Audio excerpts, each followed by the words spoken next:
इस वक्त अगर इलेक्शन का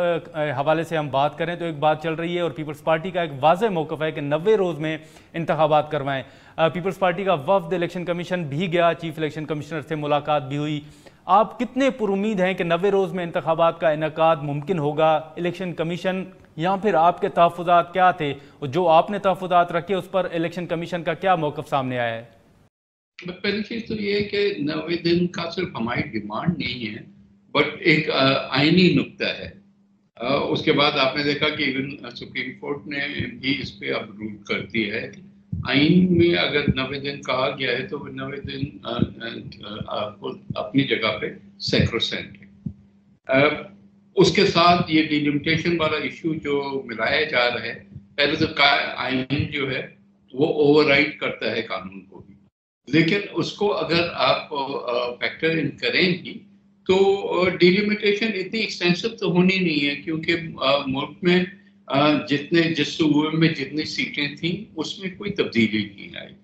तो ना कोई आईनी अमेंडमेंट की जरूरत होगी और ना ही कोई एक्सटेंसिव चेंजेस की जरूरत है। और अगर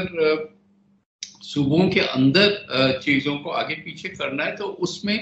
इतना कोई ज्यादा वक्त नहीं हुआ। पिछला भी जो डिलिमिटेशन 2017 का हुआ था उससे आज तक कोई इतनी मेजर चेंजेस नहीं है। तो ये सारी एक्सरसाइज जो है वो कम से कम वक्त में की जा सकती है। इसका फुल जो इन्होंने फुल ब्लोन टाइम टेबल दिया है कि 14 दिसंबर तक हम लेके जाएंगे, हमारी उनसे ये बात भी हुई है, उन्होंने एक हद तक ये बात मानी कि इसको हम जो है स्क्वीज कर सकते हैं और हम इसको कम से कम टाइम में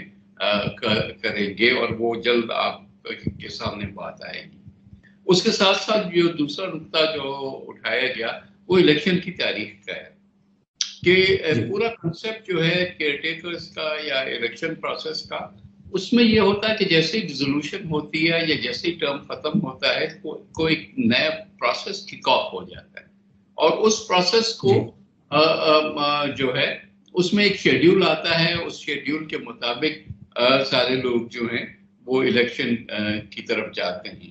ये कंसेप्ट नहीं है कि आप पहले जो है 4-5 महीने एक हुकूमत आए, वो आके हुकूमत करे, उसके बाद हम इस पे सोचें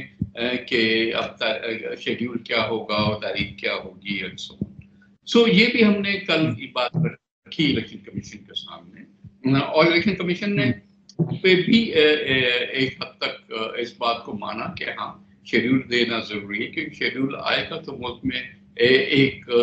ठहराव आएगा, एक स्टेबिलिटी आएगी और उसके बाद लोगों को कुछ हद तक यकीन होगा कि इलेक्शन होने